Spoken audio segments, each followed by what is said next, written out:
In the first place, I'm asked to repeat the difference between the data region and the target team distribute, so the kernel region. My mouse now. So what's the difference between this directive here and the directive we put around our nested loops, right?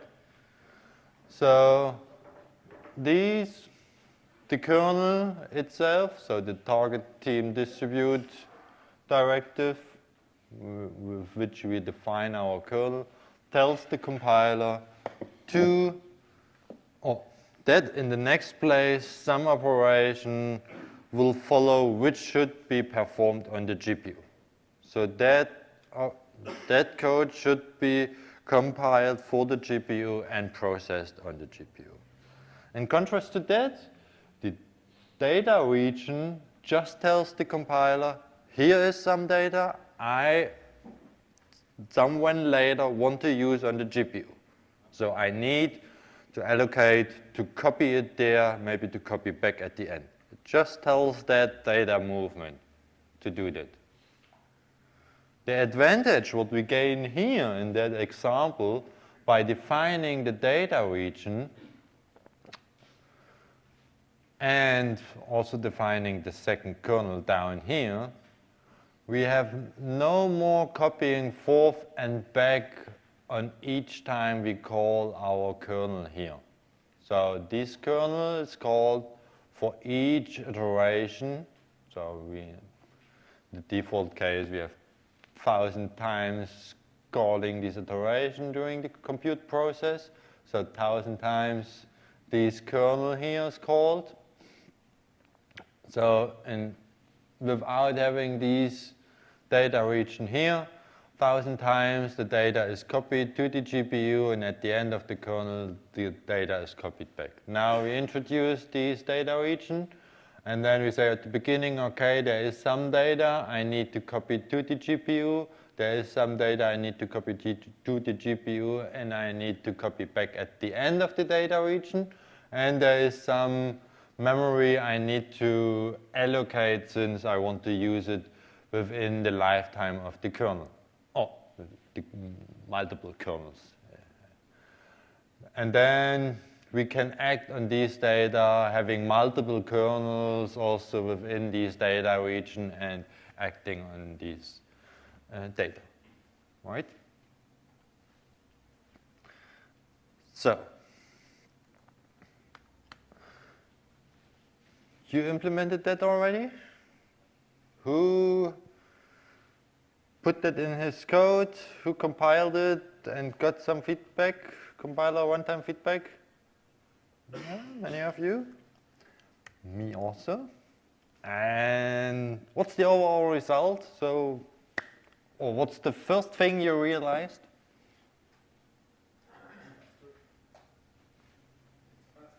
It's faster, yeah. That's also what I realized. So I put that also visually here. So that were my original data from the CPU version. I called it now version 2. So version 1A I did here was the one with the data scoping, and now it's 20 times faster, something like that. So we saw a significant improvement of our code. We can also explain that. Yes, we can. I can show you. So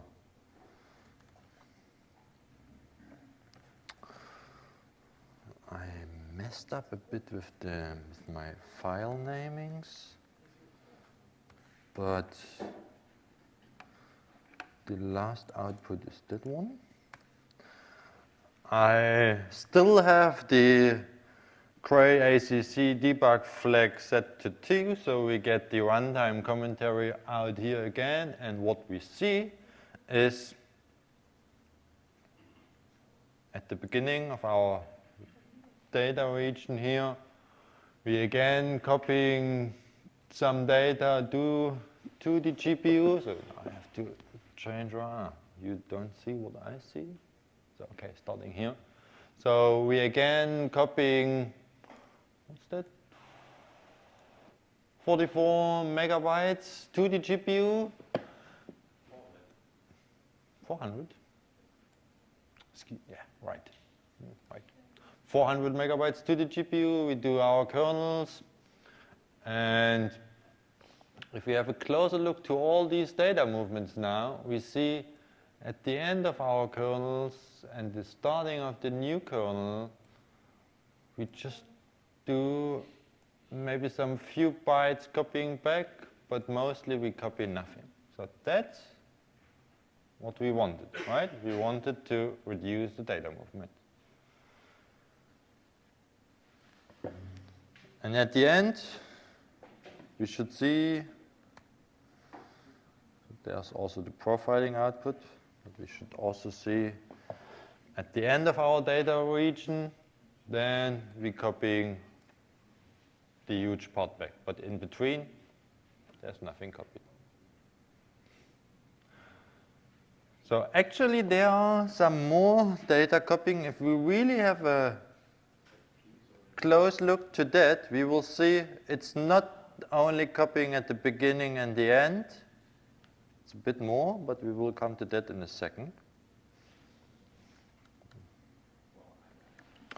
So just on my slides here, I summarized it, what I already showed you. So at the beginning, we have some data movement to the GPU. For each kernel iterations, we have then more or less no copying forth and back. But if we really inspect it detailedly, we see that this copying to the GPU and back is called 2 times, but we will come to that in a second. I just have a summarized slide. So with this OpenMP or OpenACC port, we did 2 kernels implemented, 1 data region, so it's 3 directives within these 70 lines of code, and we got this huge improvement, right? So that's the first part of my presentation. Now we immediately go to the second part.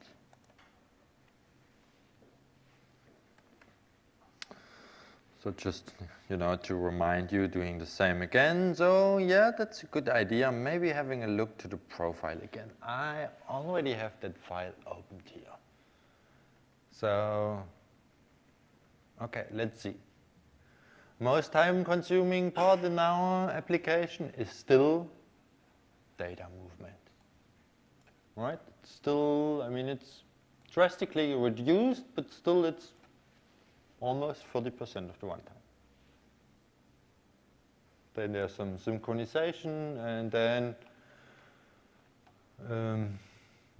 the computation. That's where we want to spend our time, in the computation. And maybe we can even do that better with better parallelization, but that's another story. So,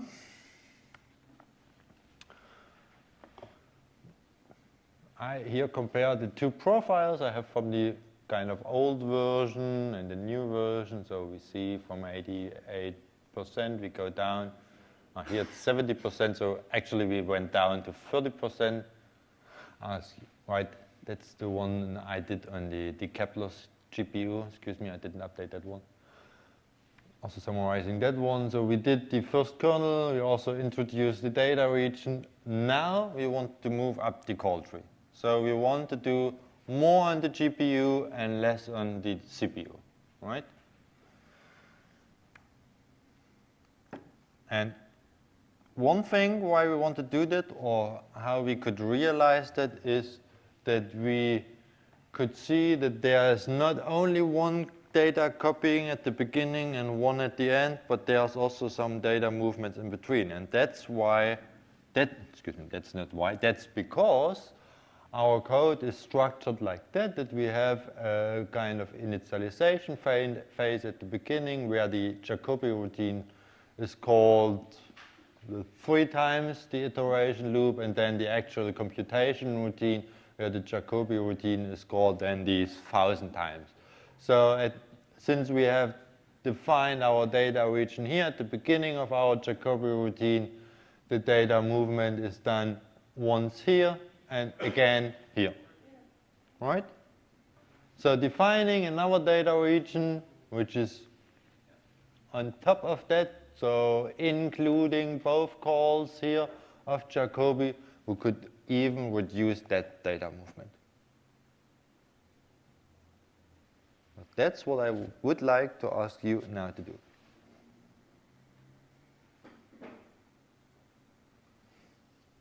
Why do you do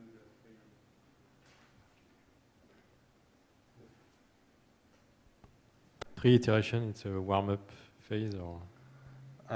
We have to do that to get kind of reference. So we are going to put the pragmas before outside of Jacobi call. Yeah, right. That's the main routine here.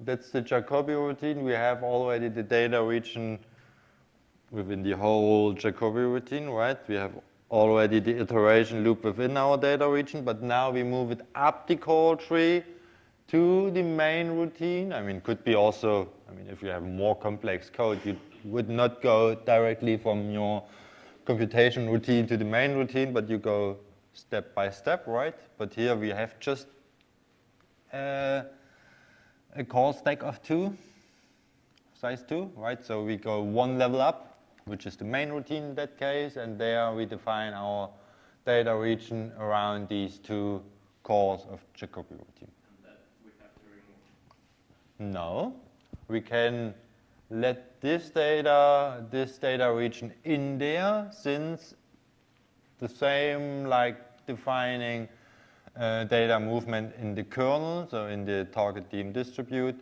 If the data is already on the GPU, it's using that one. So I would again suggest leaving that data region in here. I mean, removing that would just create more work overhead for you, right? And in that way, you also be on the safe side if you want to call Jacobi routine, for example, from another place of your application where you did not put the data region around. Then it's using that, then it's using that data region. And how about the scopes of the variables? So if we put it outside of Jacobi definition, then all this ABC should be also declared before we write it. Right. So it wouldn't work if actually A would be defined inside of Jacobi. Right. Okay. Then it's again. But I mean, here in that example, anyways, we use ABC as an. I mean, we use these values to compute our result, right? So ABC is initialized before with some values. If it's initialized within, let's say it's initialized here before the data region, but within the Jacobi routine, and you define your data scoping within that data region here within Jacobi, it's using that one. Then it's copying the data here when you call Jacobi. Then you do not need to define it here. You could, I mean, you could separate your variables completely. I mean, you could define a data region for array A, which is defined on that place, and array B, which is defined on that place. And then somewhere down the call tree, you define maybe also C, D, and F, which is then defined there, and then call the kernel for all of them. That's fine. Thank you.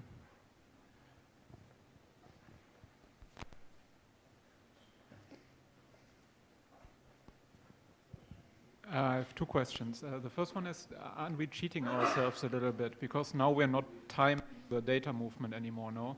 Excuse me? Aren't we cheating ourselves a little bit? Because now the data movement is outside the timing. So we still do it, but we don't time it. Right, of that timing, but this timing here, excuse me, this timing here is just for measuring then the performance of this application. This is independent from what we do for profiling.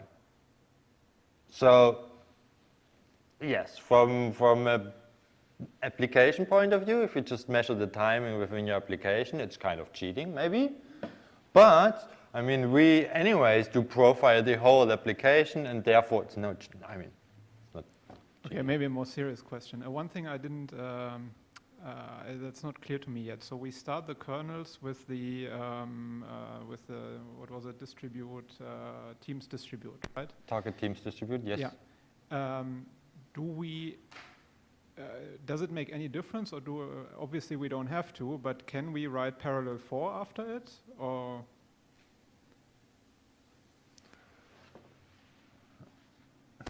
That's a good question. No, when we start the kernels. So right now we write target teams distribute. I think it would make no sense, but I'm not sure if it's anyways possible to do that. Because what I try to do is I try to explicitly collapse it, which then required me to write parallel 4, and then I thought, what happens if I just leave out the collapse? And No, just write actually you parallel 4 can do and the nothing- collapse. I nothing will show you changed. tomorrow. You can do the collapse statement for the loops, but you do not need to do a parallel 4 for that. It's okay. also acting with that distribution of the loops. And anyways, you tell the compiler you want to distribute all the loops with our parallelization on the GPU. So the compiler is already aware that these loops should be distributed. So mentioning again, I want to distribute the loops makes no sense for me. So it's redundant then. Yeah. Okay.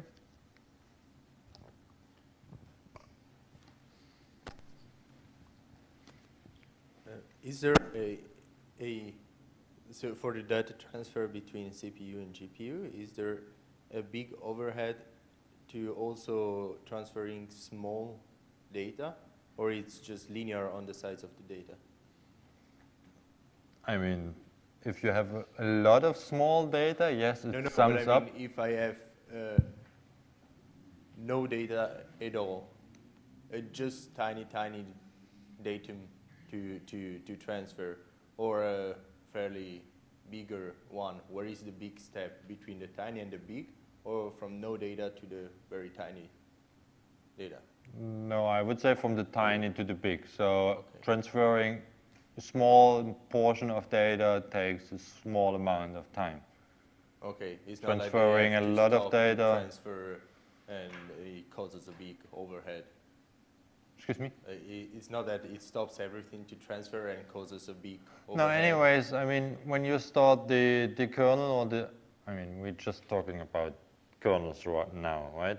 The data region is something different. But if you start the kernel anyways, they start synchronized together. So I mean, if you copy data before, it needs the time to copy the data. Yeah, but I mean, so the question was actually when it is worth it to micro-optimize all the small data inside a loop. Like here, for example, I was thinking about the, how it's called? I mean, at the end, there's a really SS0 practical answer to that. You could have a profile of your code, and if you see there's no time spent in data copying, or almost no time, you do not have to care about that. Yeah. If you see that's a significant portion of your runtime, you should care. Yeah, okay. Before that, I mean, if you have 5 arrays, and I wouldn't take care about that unless you really see, okay, moving that data, that takes a significant time. So you basically have to do it one by one and seeing. No, I mean, if you know, okay, you have 5 arrays which are more or less the same size, and my crucial part of the runtime is data movement, you could move them all 5. I mean, if it's the same for you typing 5 arrays instead of 1, yeah, I would move them all to data region. No? somewhere else. Right. Okay. Yeah, just what my feeling on that, I think the question is like you're trying to parallelize with what is happening with network and MPIs. When you transfer small things, it's a bad idea instead of aggregating this and transferring a large part, right? Because there is a barrier for it. Yeah, because there's the payload that every packet in the network has to put here. I think, I mean, even in small, there might be a small overhead because, I mean, at some point the kernel has to be involved so as to set up the DMA to the card, but it's not like in MPI. And then you have also a small overhead when you launch a kernel, but it's minimal in the new GPUs. I would because take care about when that you one. launch a kernel, it copies the arguments of the kernel and sets up the threads, the blocks, etc. to the GPU. To do this in C, we need to put the region between the beginning and the end in the curly brackets, or how do we specify it? Because... Excuse me? You can create another structured block in C++. Curly bracket. Because if you don't do it, it doesn't change it. Right, then you just create your data region and it's immediately collapsing.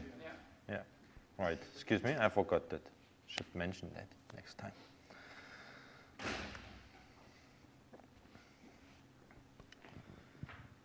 I guess I have a problem more with Fortran than with this, but I don't see why we define anything with A, B, C, B, and D work 1 in the main program when it's only used in a subroutine. So kind of the main program does not know anything about these variables. Yeah, I mean, some of the variables are initialized in the initialize routine here in front of that. We'll take care about that in a second. Oh, okay. But I mean, that's always a question how your application is structured. Yes. I mean, So all these variables are already called in init empty. Yeah. So. No, I just didn't see why we should use these variables when they are not used at all in the... Yeah, they're somehow initialized. They could be also initialized like, 10, 15 or some meaningful values. And that's the question what your application is about. They're global, so in fact they're set to 0. Yeah. Yeah. But I mean, there is some initialization, so... I just didn't see it. And why do we not do anything with the GOSA and NN? Excuse me? Why do we not do anything with GOSA and NN? GOSA is treated within the kernel. We still have the reduction clause for GOSA, right? We always want an update at the end of our kernel. Excuse me, let me go back to that one.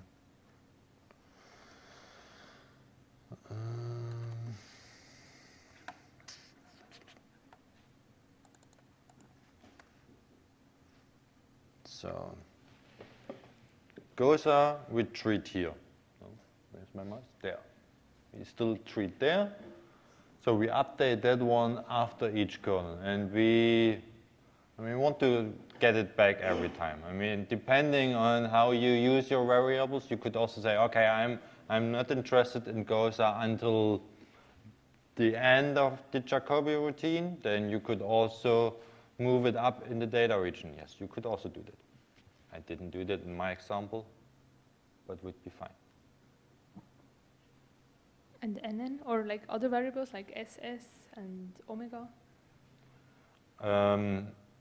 Yeah, SS and S0 and these variables, I mean, they are anyways just temporarily variables for that kernel. So we do not need to initialize that or... So they are now on GPU already because the rest of this part is on GPU? This is just scratch memory on the GPU.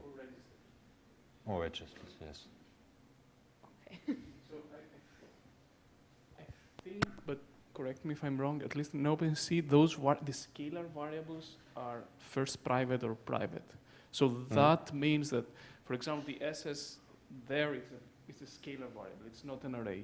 Right. So when the compiler sees that thing, then it is implied that up there is a private SS on the top. OMP target teams distribute. There is also additional clauses that the compiler supposes. And so SS is private, which basically means that it is a register. So yeah. So excuse me. Maybe going one step back. Yesterday I talked about data scoping, right? And we can define the scoping for all the variables. But if we do not define the scoping, the compiler will do it by itself with the default one. So arrays are by default shared, scalar, depending on which version you use, or shared or first private, and so on. So there is memory on GPU allocated and maybe also data copied anyways. If you want to change that, like here we want to say, okay, we have some arrays, we know we just need to copy to the GPU, or we just need to copy back, or it's just we don't want to have any copy operation for a scratch array. Then we define it here. I mean, you can also define that for all the other variables if you want. You can also define that for S, SS, and S0 and so on, but that's not necessary. I mean, for the one where it's really clear what's the default one, then maybe it's nicer from a programming point of view to just leave them. If not, maybe it could be quite messy, your code, if you have, data scoping, which are 100 lines long.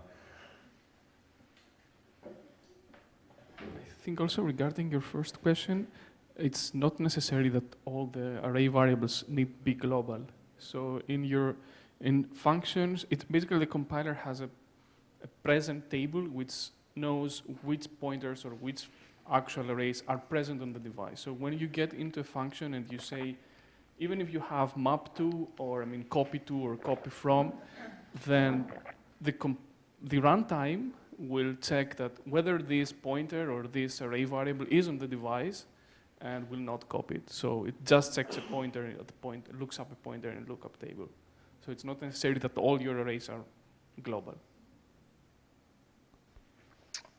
Yes.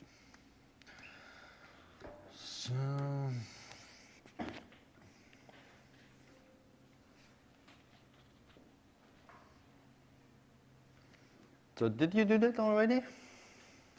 Who of you could not do that within time now?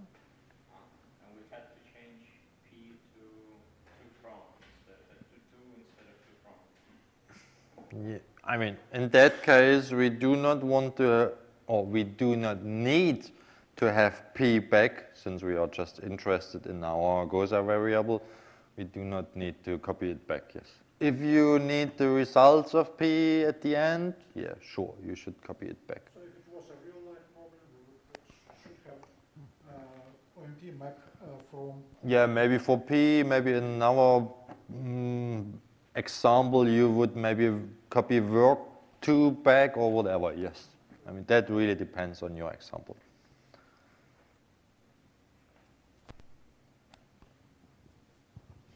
So can we just compare performance again? So I'm getting 34 gigaflops, but I think you're considerably more than that. You're up above 80. So 93, actually. 80, well, looks like 89 or 90. That's great for you. What do you think the difference is? Excuse me? What is the difference between yours and, for example, mine? I don't know. You should tell me. You know what I did. I don't know what you did. I thought it was identical. You have optimization flags in there. No, actually, no.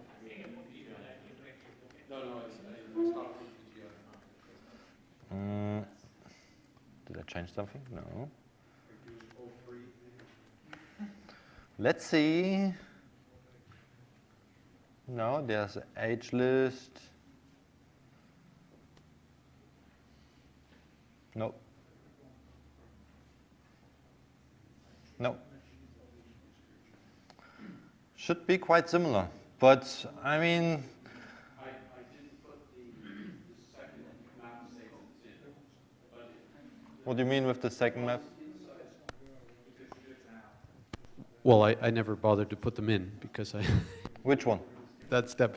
You mean the one at the beginning of the Jacobi routine? The ones in Jacobi, but looking at the ACC debug, it's realizing those are present, and it says 0 bytes, 8 bytes transfer. Yeah.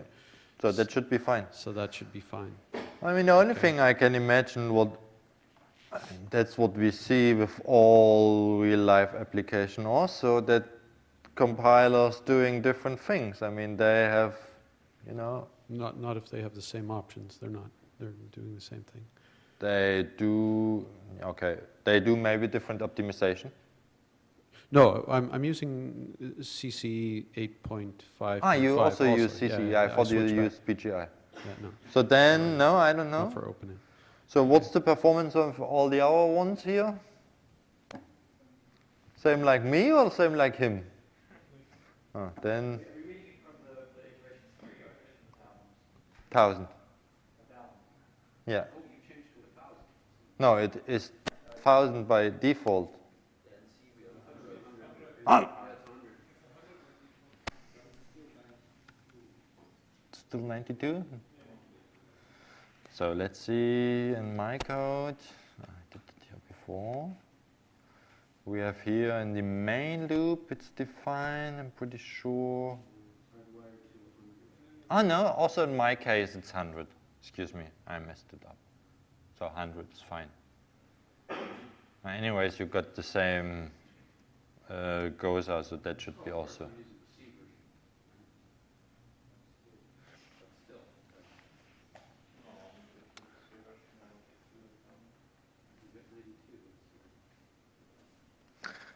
But you get the same checksum, so the same GOSA?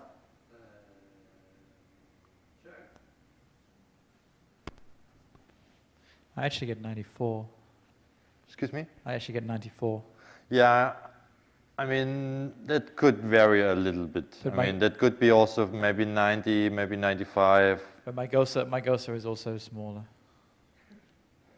What do you mean with small? It's 0.75 10 to the minus 3.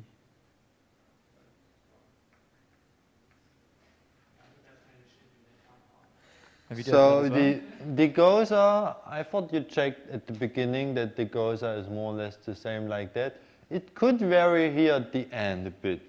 I'm fine with that. If your GOSA vary from the magnitude or here with the real value, that could be a sign that you messed up something. So if that doesn't... It's completely different. Then maybe you have an issue with the reduction of your GOSA. Okay.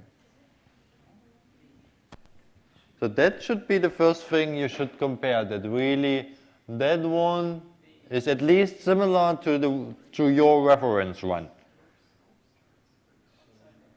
I mean, if you get wrong results, who cares about the performance calculating something wrong?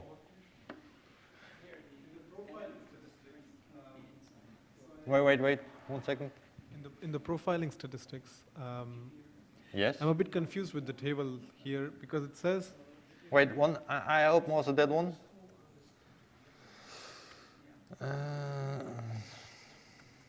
Should rename my file.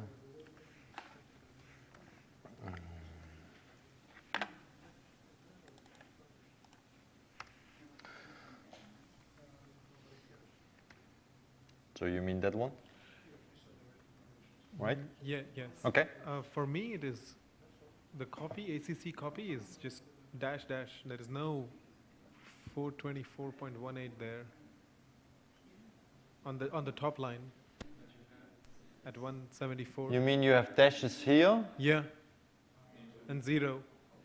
So you have practically no copy.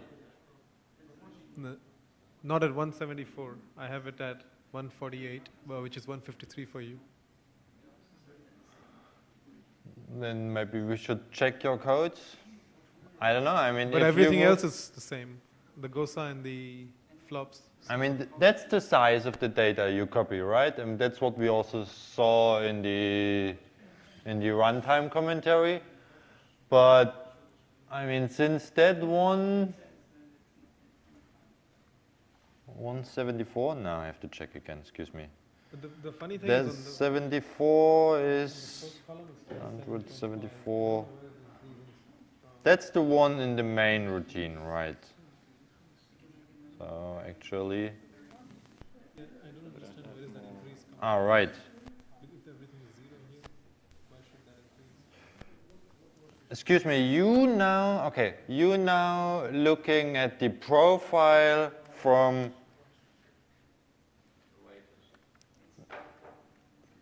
that case, right? Where we moved the data region within the main routine above the Jacobi calls. Okay, that's different than what I saw here. That my profile was from the version before. Sorry. So yeah, the one. Go, I need to go to there. So this line for me here, so 174, is the one within the Jacobi routine. So that you do not have to copy there anything, that's fine. I mean, we move the data region above. Yes. But you should see still some data movement then on the line in the main routine. I do, yeah. I don't have that here. Yeah. But then why is that increase to 39.7%? I mean, I have the same kind of increase here without any data. The host time is increasing. Okay, now we have to differentiate. So in the first column, we have the relative time for each of these, let's say, functions or data copying or whatever. So for each of these parts of our code. Sure, if we would use data copying, the portion of computation should increase, right? If we have our overall runtime, and at the beginning where we had a lot of data copying, we used a lot of our runtime for data copying, just a small portion for computation. Now we will remove the data copying part, the portion of computation should increase. So the relative time should change. And that's at the end. That's also the thing where you as a programmer applying these optimizations should take care of. I mean, since the portion changes and your interest should also change. So at the end, if you see, okay, that function where I started with optimizing, now just take a small part of time, right? But another function maybe now takes a much larger portion of my runtime. I should investigate in that one then. So, I agree. Okay. The 39% is against, so everything else is 0 and there are dashes, and then 39% is for the copy. Is this, so my confusion is the host time percentage an accumulation of what has happened, what is below in the table? Because I don't understand why if it is 0 in ACC time, then the host time should increase to 39% in my table. I would guess that this is just kind of an error since our overall runtime is so small. I mean, my application here runs now within 0.73 seconds. We have an, we just see here on 2 digits. So, you know, if the portion of runtime is less than 0.01 second, 9 seconds, then we do not see that here.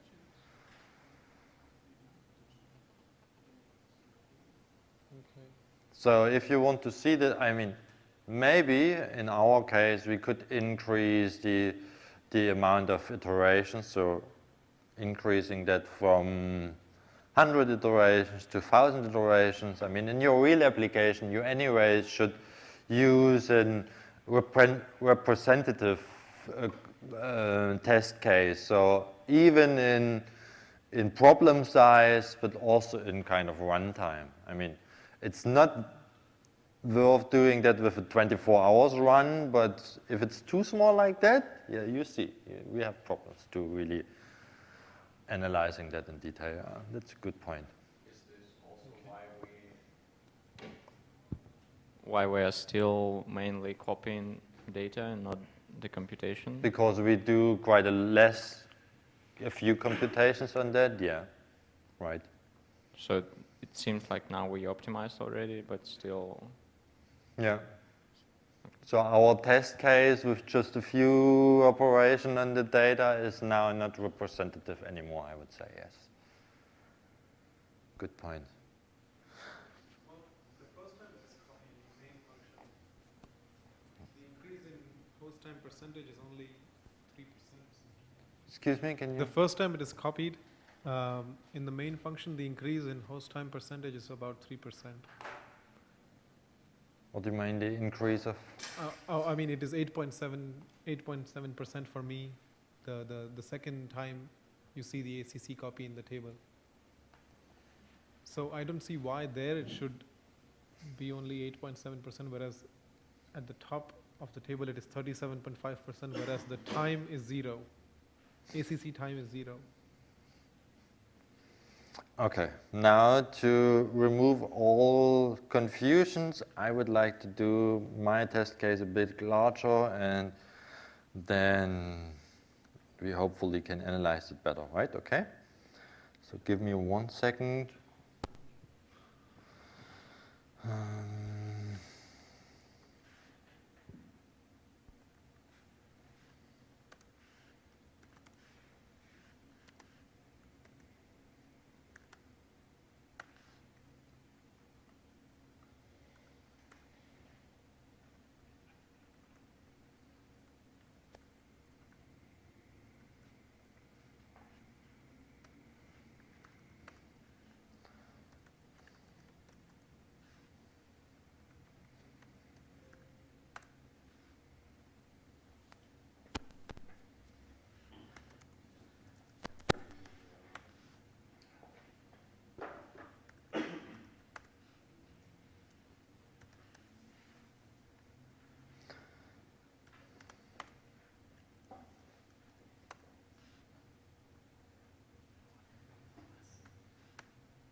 So, are you confident? So, is it like that, what you see? Similar to that, I mean, now I increased it by a factor of 10, so I did 1,000 operations, but now we see here some timings, but that's what you mentioned, right? That you do not see any data movement there, right? So, this is because the ACC copy on deadline, and I guess deadline is the one within the Jacobi routine, is called quite often. So we call that 2,000 times now, in my case. So it's called quite often, therefore it has some kind of overhead, but the actual data movement down here with the large arrays we define in the main function with the data region there, that takes just 1% of our runtime. It's quite a lot of data, but spending quite a few of time. That data movement here is just because we still have some few bytes left copying in and out on each kernel or within the data region, since we did not move out every data in the outermost data region. And since we have some data left, it's copying that data quite often. It's here 2,000 times. So we spend some time on that. You could also optimize that one, right? Good point. And I have the impression that changes now with Pascal. I think on Tesla it wasn't that behavior. Pretty sure. But okay. So when I compute the host time, I multiply basically the number of events with the ACC time. How do you compute that percentage of 45.5? Just want to understand the... No, the percentage here in the first column, where's my pointer? That percentage here, that's the overall runtime. No, it's not. Right. That's a good question, actually.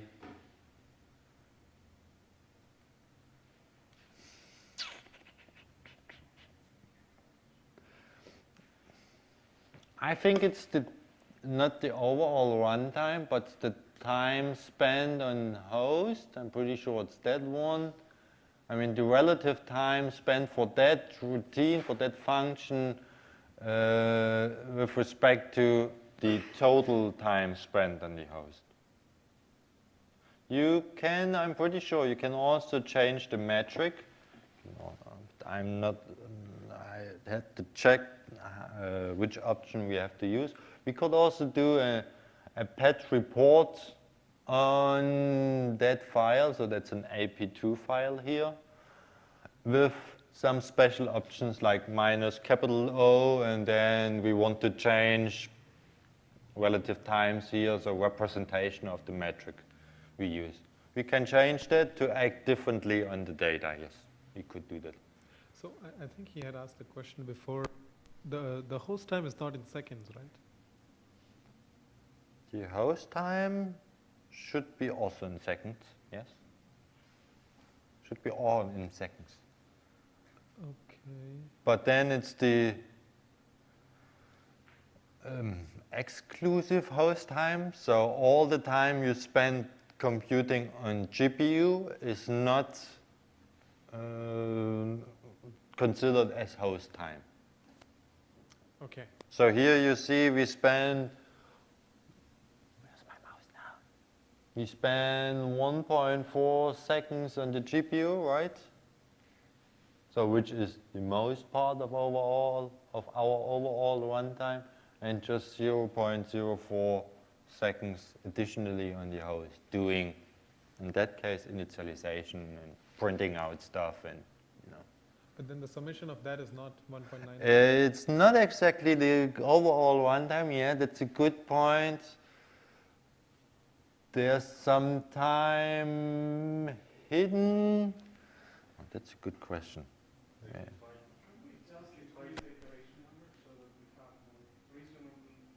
Yes, I did. Was not enough. That's already 1,000 iterations. Not all together.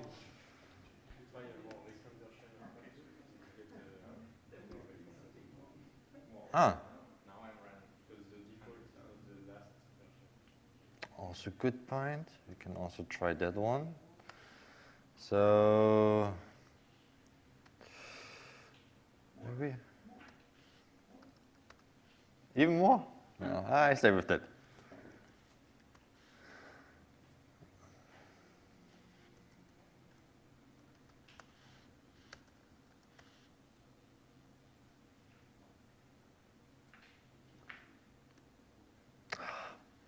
Nice match.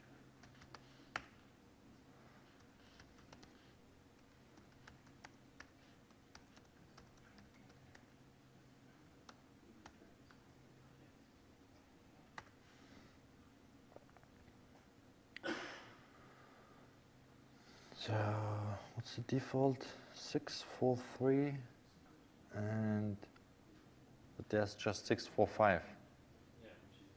Okay.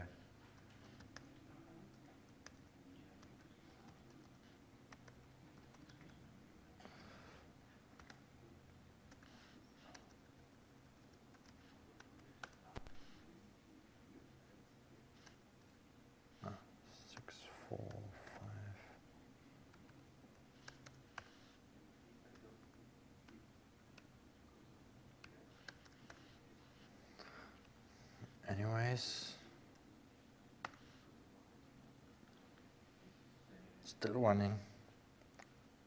So we increase the runtime. Excuse me? Slides again, okay. That one? Or the result, we can also go.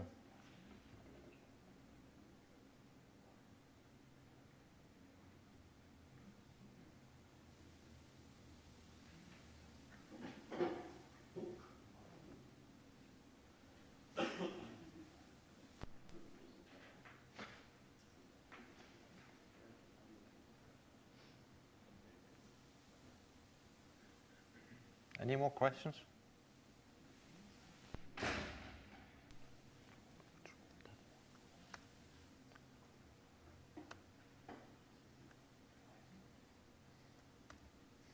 So maybe that's why I didn't increase that so much. Now I have to wait.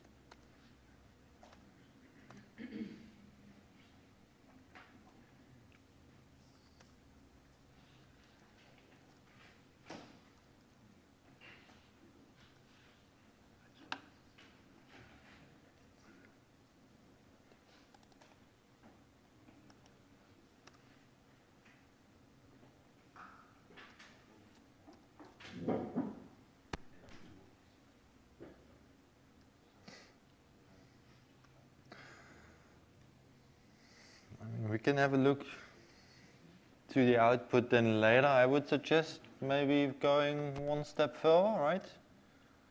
So,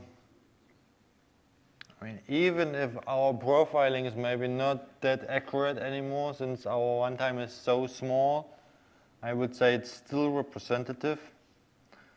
And what I wanted to ask you, forgot that, excuse me.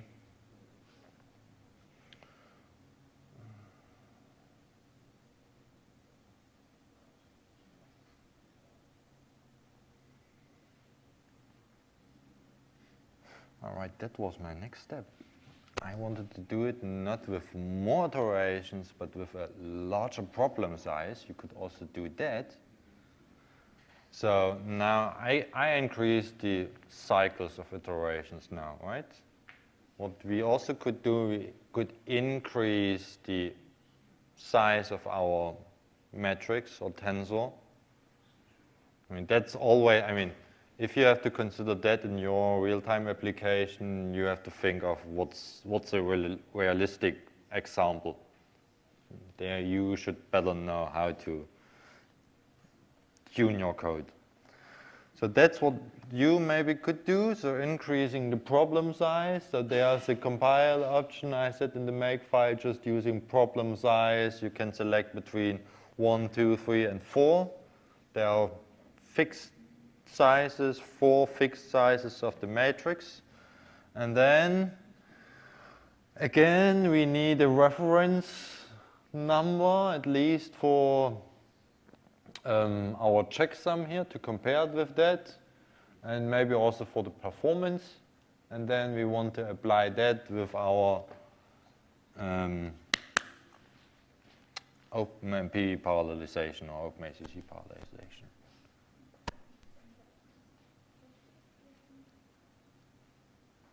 So I will also do that one here in parallel.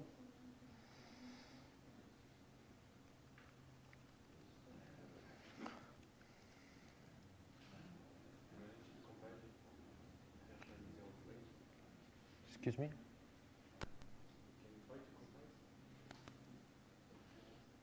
Yes. But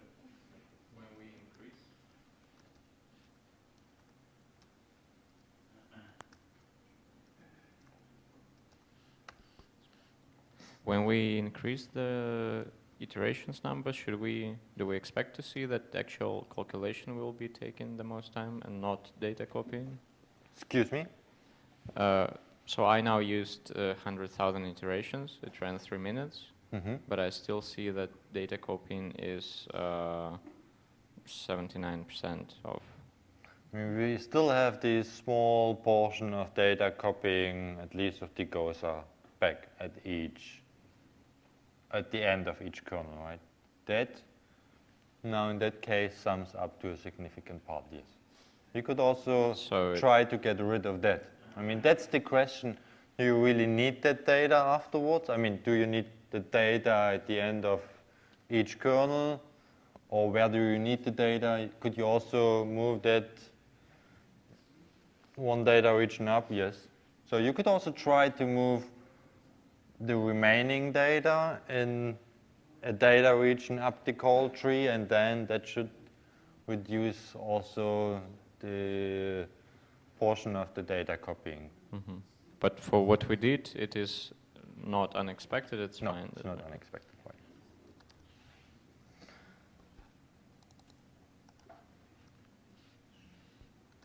That's a good point. You should try that. You want to optimize, right?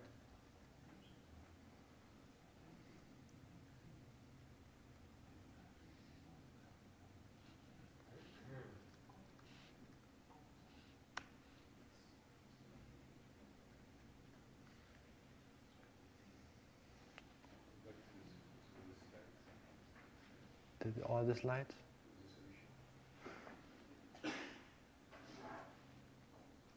Which solution? Excuse me? For that one, I use the same version. I want to do one more optimization with you together, but I would like to do that in a second. Just need to submit my job here.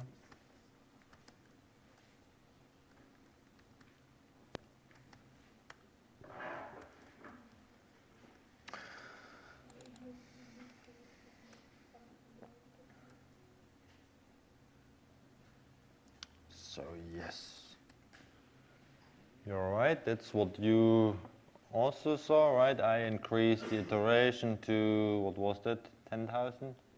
10,000, I think. So now we see, okay, there is also timing for that. There's really time spent on copying, but still the copy within the jacobi routine takes a significant portion since we do it 200,000 times. Would be a good point to really get rid of that. So that's a good exercise, doing that. But I would like to do one more thing with you first.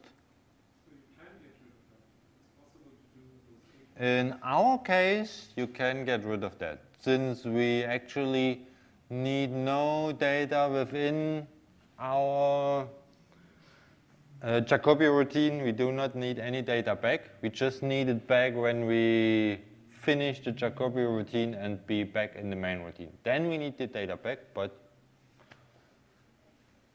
that's, I mean, this data copy here is done within the jacobi routine, right? We do it 200,000 times, so it's 200,000, I mean, it's done for each kernel. And that's what we actually should be able to get rid of in that example. I mean, in our applications, maybe you are not able to get rid of that. Then you need maybe to concentrate on something else. Yeah, we can do that later. I just would like to do the other example first. So, right, I also increased the problem size.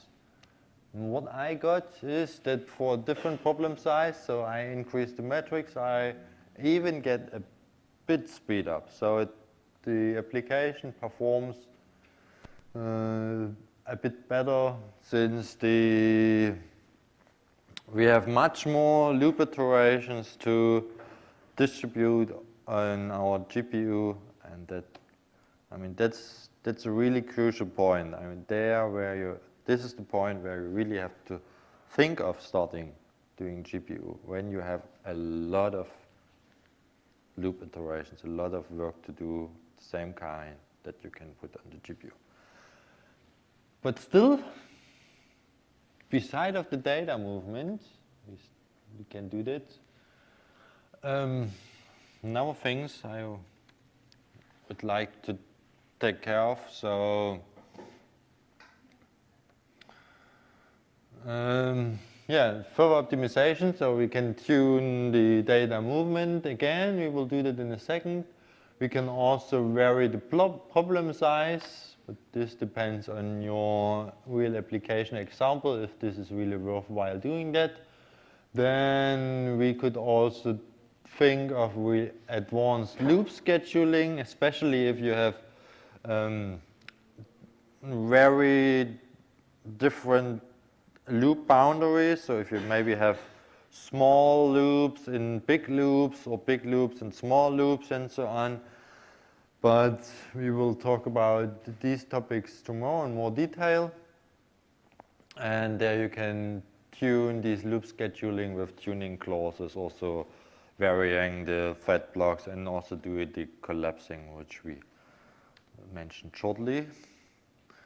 And just to summarize steps until here, so we put 4 OpenMP kernels, right? With 6 directives, and we got quite a good speed up. So I think I missed one thing. Give me 1 second. I missed one thing. Right. Didn't realize that we jump over 1 step. So what I did then afterwards, so now we moved our data region here around our 2 calls of the Jacobi routine, right?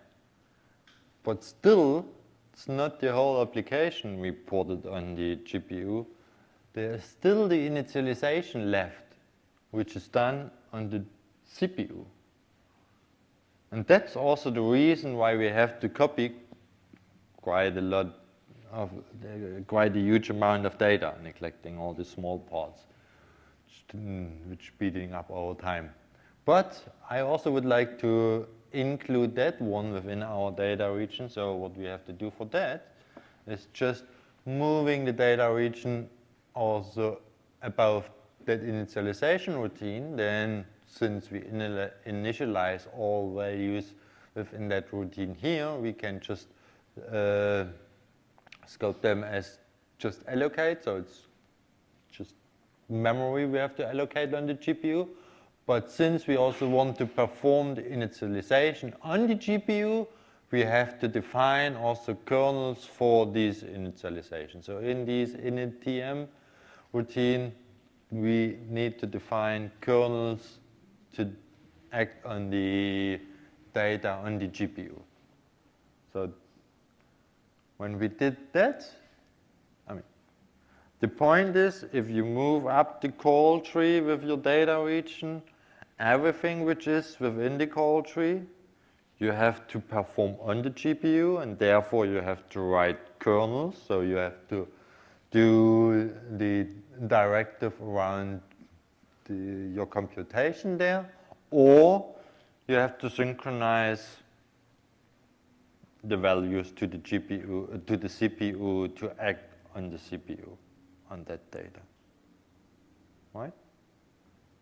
So that you should keep in mind. And with that optimization, just to cut here, I then got slightly more speed up compared to the one where we did not include the initialization. But what would happen if we do not put kernels into initialization? So if you would move up the call tree here with your data region and do not define the directives here around the loops, this will be performed on the CPU. So it will act on your data on the CPU, and your data on the GPU stays uninitialized.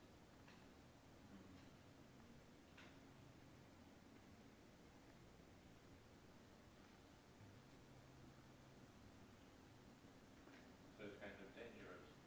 We have data regions and kernels not Right, you really have to pay attention what you are doing with your memory within your data region. So if you increase the size of your data region, you really have to take care about what's happening in between. Why? That's the point.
So, are there more questions to that? I mean, then, if not, I would just finalize that session. We could keep on working on that example, but maybe at least for the recording, we could finish here. So, I almost did it. Just wanted to say, okay, that we didn't change the one slides there. So we got quite a good improvement with our port here. And just to summarize, with our data region, we got 22 times speed up, even more kernel tuning. What we could even do, I mean, if we investigate everything with our data movements and data region, and maybe also with the loop scheduling then later on, far, far away, there could be then a low-level implementation of the kernel in CUDA. But that's nothing I want to do here. And, oh yeah, that was the last slide. So, hopefully we could also fix the data movement issue. And, yeah, then could go on with our examples.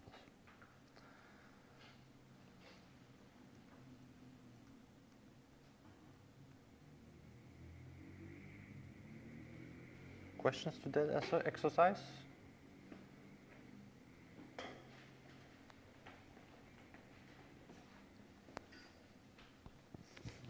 I want to ask, so the number of threads that will be running on GPU, we do not control. It's given by the GPU. We don't know how many threads are spawned. Yeah. I mean, that's actually controlled by, I'm pretty sure that's defined by the compiler, which knows that since you specify kind of indirectly using the modules which hardware you want to use. So yes. we load these CRAY, PE, SL, NVIDIA 60 module, right? This tells the compiler, okay, we have that hardware, or we want to compile for that hardware, which implies that you can do certain distribution of your work. Because when I run just usual OMP, I can say that I want 10 threads when I submit the job. Right. And here I cannot do that because I looked in our submission script and it says that's one another thread. story. We can do that tomorrow. That's about loop scheduling. There you can really say how many thread blocks I want to create, how many threads within the thread block I want to create, and so on. You can specify that one. If you specify this in the pragma or at the submission time? No, you specify that in the pragma, not the submission time. That's different than... Because our submission script actually says num threads equals 1. Yeah, that's for the host, the OpenMP host parallelization. Mm-hmm. You could also do that in host parallelization and GPU, but that's a different story. I mean, you could also parallelize it with MPI and GPU, or MPI, OpenMP, host OpenMP and GPU. But yeah. So what if we have the situation when I have part of my code that is CPU parallelized with OMP, mm-hmm. and part of my code which I want to parallelize with GPU? Yes. So then I need to specify this OMP num threads to whatever I wanted them, and also have the GPUs, and this will work. I mean, the loop scheduling, so how many threads and thread blocks you want to have on your loops partitioned to, you specify on the OpenMP target teams distribute, and then you specify it there. So that's really independent from OpenMP num threads. That's how you distribute it. Another story is if you want to add both parallelization, so host OpenMP and GPU OpenMP parallelization. Usually you start with the host OpenMP. I mean, assuming you already have your OpenMP, host OpenMP parallelization, and you want to port some parts on the GPU. Exactly. You can then do a compiler if-def GPU, then do my target teams distribute, else do parallel do, and if, and then the loop is coming. So that the that you can decide during compile time, okay, I have some GPUs available, so I compile these with the kernels for the GPU. Otherwise, I compile everything for just host and OpenMP parallelization. And I guess I need to make sure that at the time I arrive at the GPU part of the code, it's only one CPU thread that executes there. Well, in the sense that it's not a CPU parallel region. You cannot do GPU inside of parallel CPU region. Maybe you shouldn't do. I mean, I don't care if you can, but do, or you really have to take care about your memory. I think you principally you could do. Conceptually, it's possible. You have to be very, very careful. Yeah, and probably not very useful. I mean, depends on. Not necessarily true. It could be useful in certain circumstances. If you have memory, I mean, parts of your memory, some variables, you just act on the CPU, and other parts you act on the GPU, and you are really careful about synchronizing these parts which are used on both, for example, that's fine. But if you act on, on one huge array on the CPU, and then another parts on GPU. You have to be really careful that there's a synchronization between the threads and so on. Yes. Thank you. Just to follow up on your question about threads. Generally on GPUs you cannot know, or you cannot specify the exact amount of threads in total that you're going to run, even in CUDA. The only thing you can specify is how many threads a block will have. A block will go and run on a single assembly. And there might be multiple blocks active. So I mean multiple threads, multiple blocks running at the same time. But the exact amount of threads has to do with, for example, what's the iteration space that is partitioned. So for example, if you have 1 million elements and you have, then you will have you may have also 1 million threads, or depending on how you split it on the blocks. If its thread takes an iteration to perform. So it's not, the idea is not like OpenMP, go with 10 threads and go that. But there is still the blocks per grid Yeah, block and blocks per grid. yes, there is a maximum, and that's, you don't have to care. Yeah, it's up to then to the compiler to decide and how it will perform it.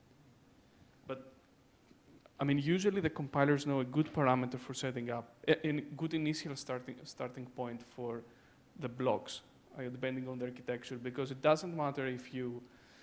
Usually, a good number is 128 and 256 that most of them they're using. Because if you go larger, you may reduce the utilization of the GPU. If you go less, again, you might not fill it up. So, but if you see that you have impediments from your profiling, then you can tune this parameter. It's not like a priori you have to tune it.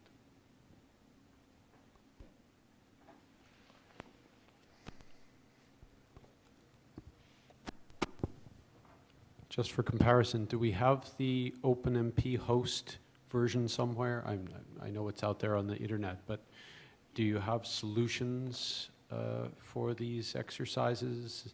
OpenMP host, OpenMP, I'm pretty sure GPU, that is OpenACC, in the repository, GPU. not in the exercise It's in the directory, repository. but there's.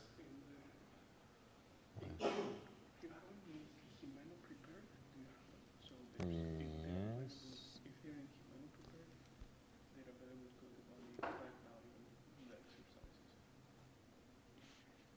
Right. So, I need to change. So, okay, my screen is not large enough. So there's the OpenACC training exercises CRAY, and then we now worked in Himeno, but there's also the Himeno prepared. And there is also the ACC, OpenACC version. There's also an OpenMP host parallelized with an OpenMP thread parallelized version, and then there's also a version with MPI.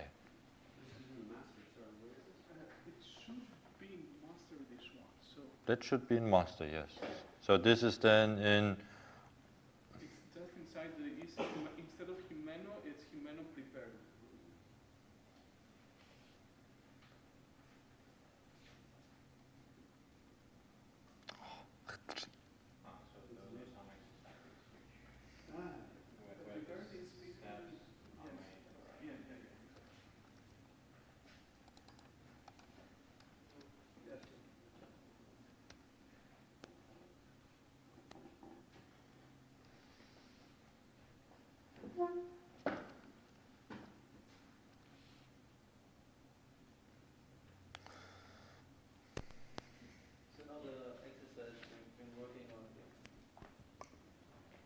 The exercise we've been working on the whole morning. If we want to run that then just on a CPU system, what do we need to change?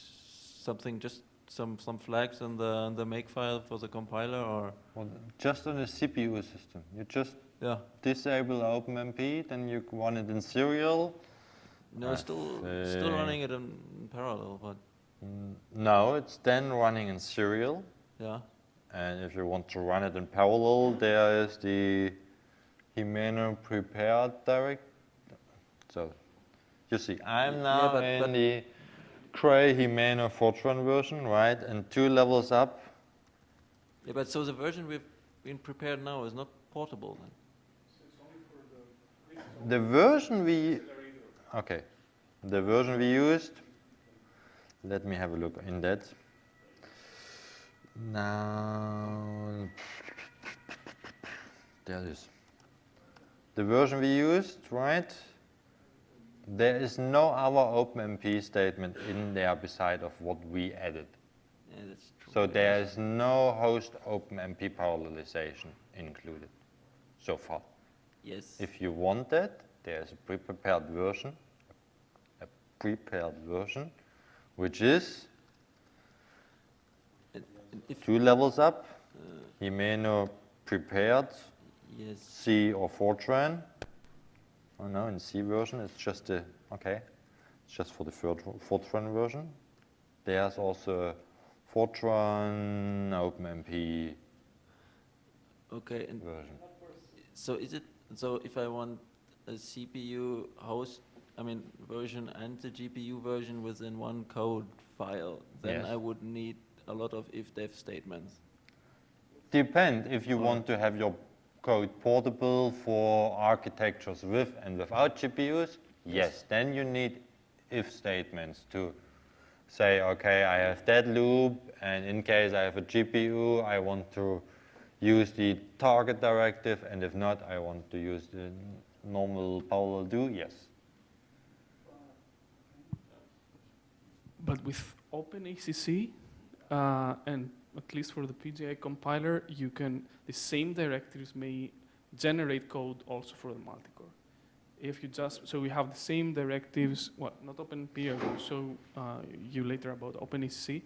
So you may have like ACC parallel loop, and if you specify the command line that's interpret the OpenACC directives and generate code for multicore, then you will get code for multicore.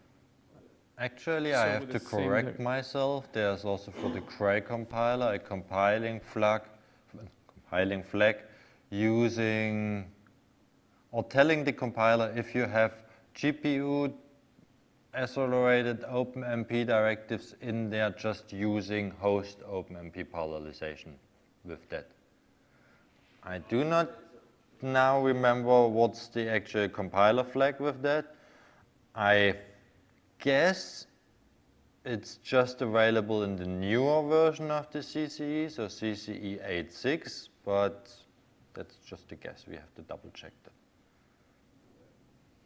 But then you could write your OpenMP, maybe also both OpenMP host parallelization, OpenMP GPU parallelization code, and then tell the compiler, okay, I have just CPUs available, and it compiles for that.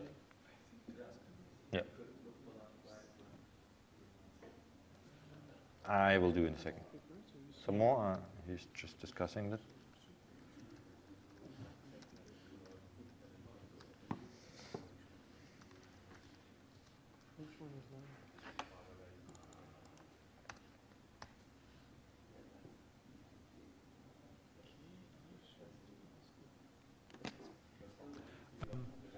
Mandis?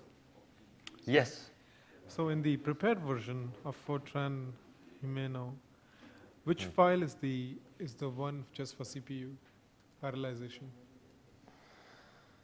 So because I checked the last version, V04, and it has target team distribute, so target teams distribute. So I think there's only, so you checked the Fortran or the C version? The Fortran. Yeah. I think there's only, we don't see that here, there's only OpenMP version, right?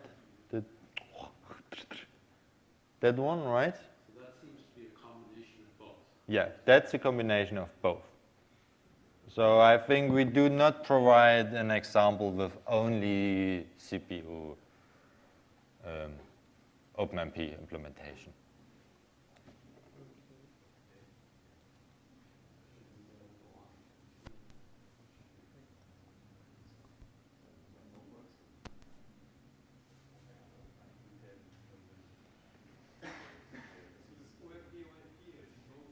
Yeah, that means OpenMP host parallelization, OpenMP target parallelization. That's why it's OpenMP, OpenMP.